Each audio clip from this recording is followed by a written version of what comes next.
Have you ever noticed how some people seem to hold all the power in a relationship and without even trying? It's not about who loves more or who talks louder. It's about something deeper, something silent that controls the balance between two hearts.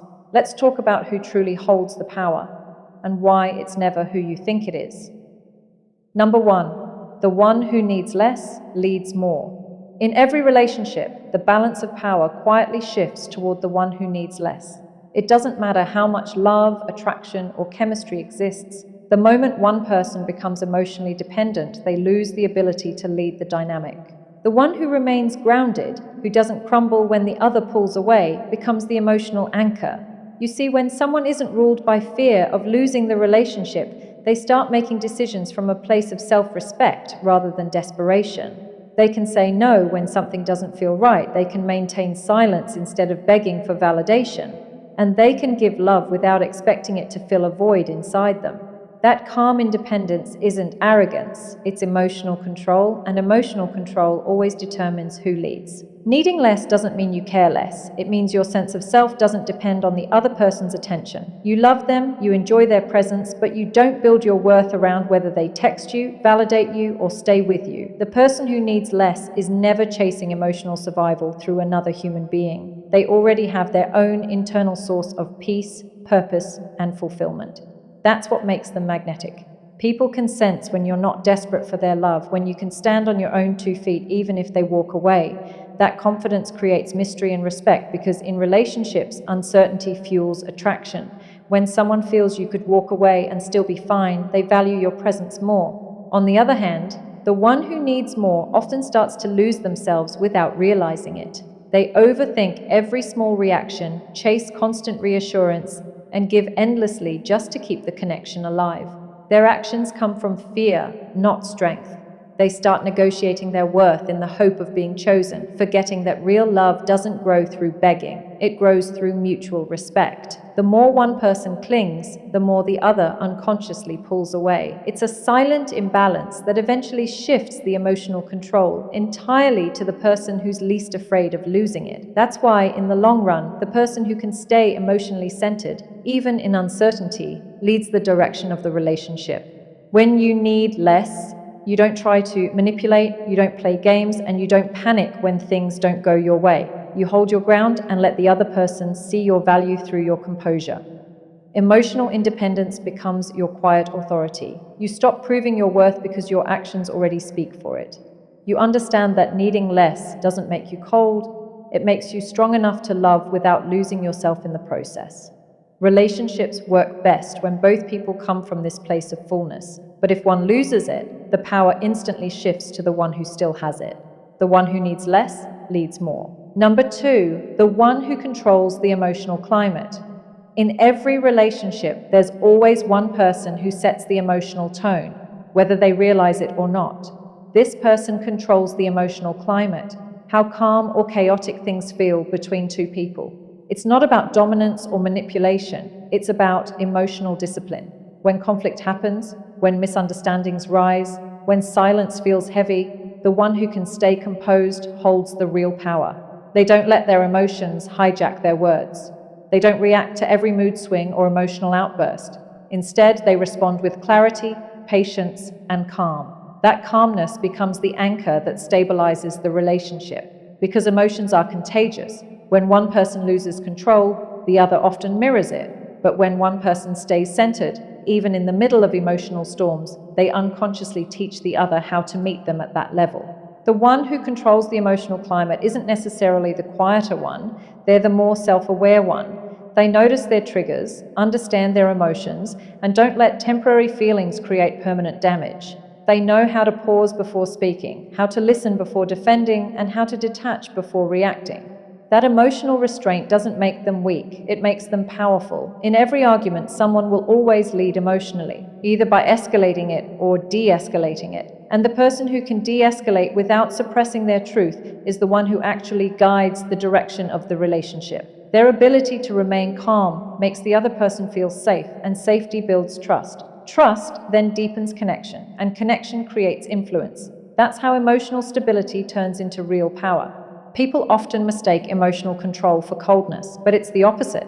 True control means you feel deeply, but don't let those feelings control you. You can love intensely, yet still think clearly. You can feel hurt, yet not become destructive. You can experience anger, yet choose peace. That level of maturity doesn't come from pretending you don't care. It comes from valuing the relationship enough not to destroy it with momentary emotions. The one who controls the emotional climate can sense when to speak and when silence is wiser, when to comfort and when to give space, when to confront and when to walk away. Their intuition guides them more than their impulses.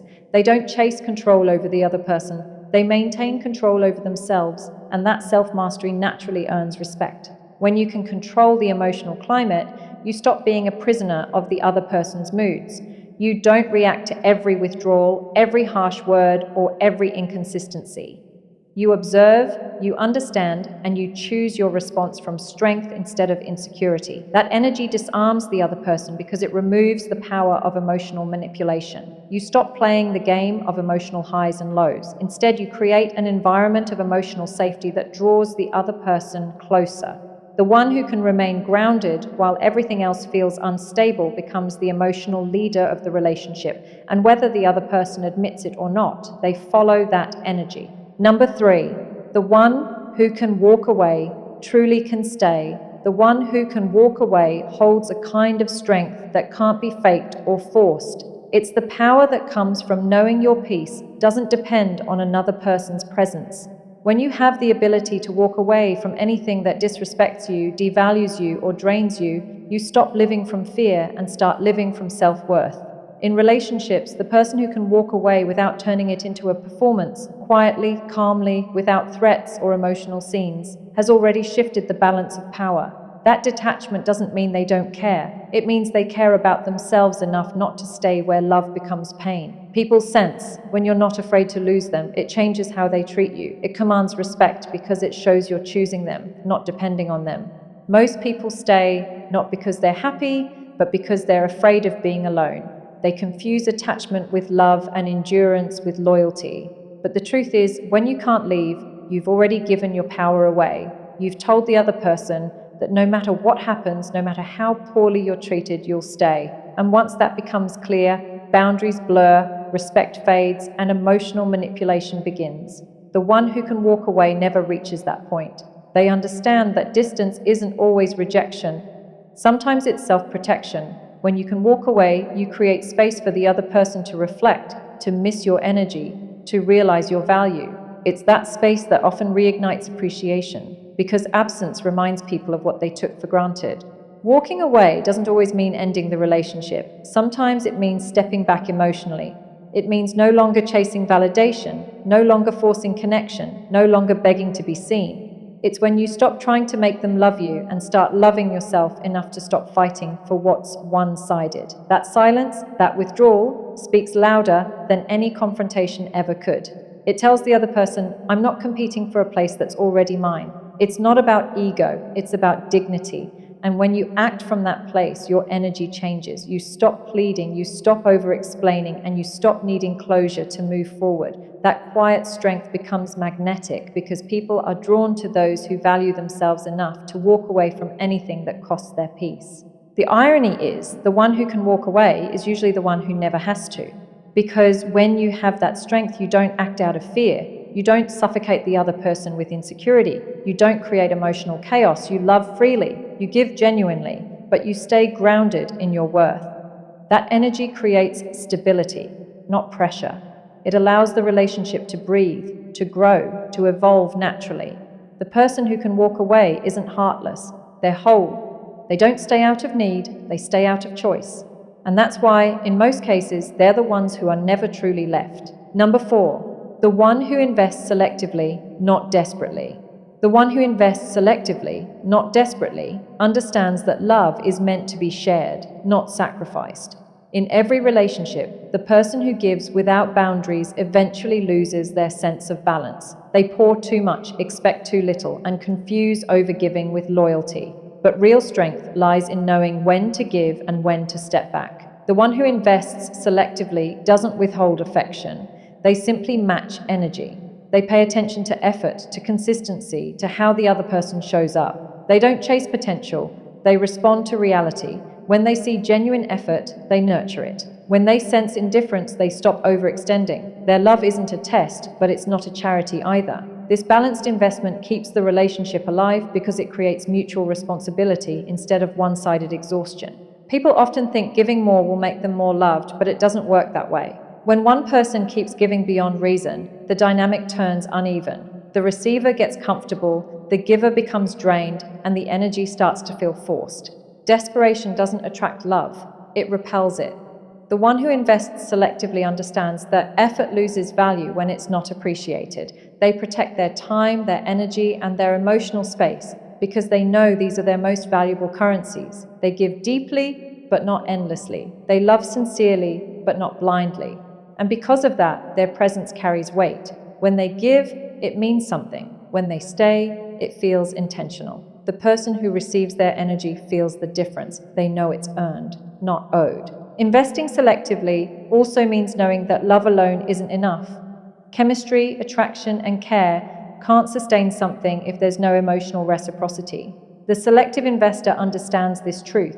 They don't confuse attachment for connection or pity for partnership. They don't stay hoping the other person will change. They stay because both are growing in the same direction. They choose partners who reciprocate, who value communication, and who show up with the same level of maturity. This discernment is what makes their love powerful. It's guided by awareness, not fear. They aren't playing games, they're protecting peace. They know that every time they overinvest in someone who's not meeting them halfway, they're taking energy away from themselves. And they've learned that self-neglect is never the price of love. When you invest selectively, you stop operating from scarcity. You no longer believe you have to prove your worth through overgiving. You start to understand that your love is valuable precisely because it's not available to everyone. You become more intentional with your words, your time, your emotions. You observe patterns instead of excuses. You allow space for people to show who they are instead of filling in the blanks for them.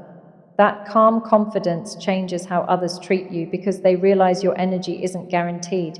You've made it clear through your actions that your love is a choice, not a need, and that awareness becomes your quiet power. Number 5, the one who defines the standards, not just follows them. The one who defines the standards, not just follows them, becomes the emotional compass of the relationship. They don't wait for the other person to decide what's acceptable, what's respectful, or what's worth their time. They set the tone by showing what they will and will not tolerate, not through threats or arguments, but through consistent behavior. Their standards aren't a list of demands, they're a reflection of self-respect. When someone carries that kind of clarity, everything about them communicates it. How they speak, how they handle conflict, how they respond to neglect. People quickly learn how to treat them because their energy makes it obvious what won't be entertained. Defining standards doesn't make someone controlling, it makes them self-assured. It tells the world, I know my value and I won't lower it to be liked. When you don't define your standards, you end up following someone else's. You start adapting to what they want, adjusting your boundaries to avoid rejection, and convincing yourself that your silence keeps the peace. But silence often teaches people how far they can go without consequences.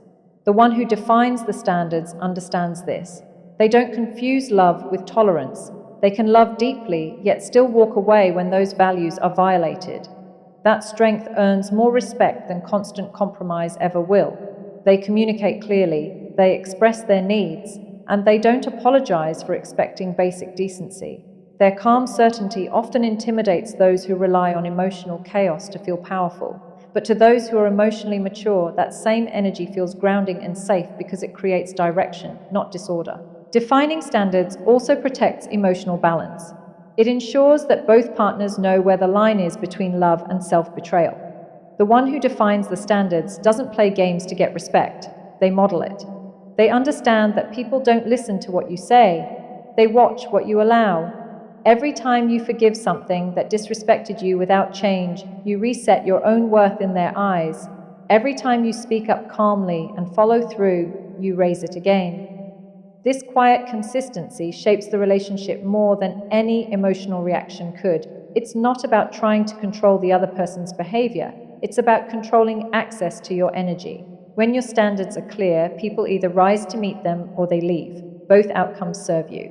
The power of defining standards is that it filters out those who only want comfort, not growth. It attracts people who appreciate accountability, who see boundaries as a form of respect, not restriction. The one who defines the standards creates a relationship where both people know the value of mutual effort. They don't chase validation because they live by alignment. Their actions, words, and expectations all match.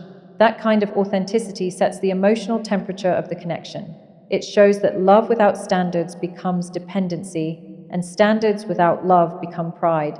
The real balance lies in knowing how to love while still protecting your self-worth. And that balance always belongs to the one who defines the standards, not the one who merely follows them. Number 6. The one who keeps purpose beyond love. The one who keeps purpose beyond love never loses themselves in the relationship. They understand that love is meant to enhance life, not replace it. When someone's entire identity begins to revolve around their partner, they unknowingly hand over their power. Their emotions start depending on the other person's moods, validation, and attention. But the one who maintains a sense of purpose beyond the relationship carries a different kind of energy. They have goals, passions, and a life that doesn't stop existing when love enters the picture. That independence doesn't make them detached. It makes their love richer, more balanced, more alive. Because they're not trying to fill an empty space inside them, they can love from abundance instead of need. Their presence feels inspiring, not draining, because they bring the fullness of who they are into the relationship, not just a version built around someone else. When your purpose disappears into your relationship, your emotional world becomes fragile. Every disagreement feels like a crisis, every distance feels like abandonment, and every silence feels like rejection. That's what happens when your entire happiness depends on another person's consistency. But the one who has a purpose outside of love never collapses under that pressure. They can care deeply, yet still function independently. They don't lose motivation when love feels uncertain because their life isn't standing still. They keep building, learning, growing. Their energy becomes magnetic because purpose adds depth to a person. It gives them direction, and direction creates attraction. People are drawn to those who have something meaningful driving them. That passion, that focus, that sense of mission makes them more intriguing, more confident, and more emotionally stable. Keeping purpose beyond love also prevents emotional imbalance. It ensures that both partners bring something valuable into the connection instead of one carrying all the emotional weight. The one who stays rooted in purpose doesn't expect their partner to be their entire source of happiness. They know how to self-regulate, how to recharge, how to find joy in their own journey. This balance creates emotional safety because neither person feels trapped or overly responsible for the other's fulfillment. Love flows more freely when it's not burdened by expectation. When one person has a strong purpose, they naturally become a source of inspiration rather than dependency. They push their partner to grow, to evolve, to pursue their own potential. That's how two independent individuals create a powerful bond, not by merging into one identity, but by walking side by side with shared direction. Purpose is what keeps attraction alive when the initial spark fades. It's what gives you presence, discipline, and self-respect. The one who keeps purpose beyond love doesn't need constant reassurance because their confidence doesn't come from being desired. It comes from knowing who they are. They give love without losing their edge. They nurture the relationship without abandoning themselves, and they stay committed without becoming consumed. Their life remains layered, their mind stays focused, and their spirit stays alive. That sense of purpose becomes their silent strength, the thing that makes them grounded, unshakable, and deeply respected by the one they love. At the end of the day, power in a relationship isn't about control, dominance, or who loves less. It's about self-awareness. The moment you know your worth, set your standards, and keep your peace, you stop chasing balance and start creating it. Real power comes from emotional independence, from knowing you can love deeply without losing yourself in the process. So don't aim to win power over someone. Aim to master power within yourself. Because when you do, every relationship you build will start reflecting that strength back to you.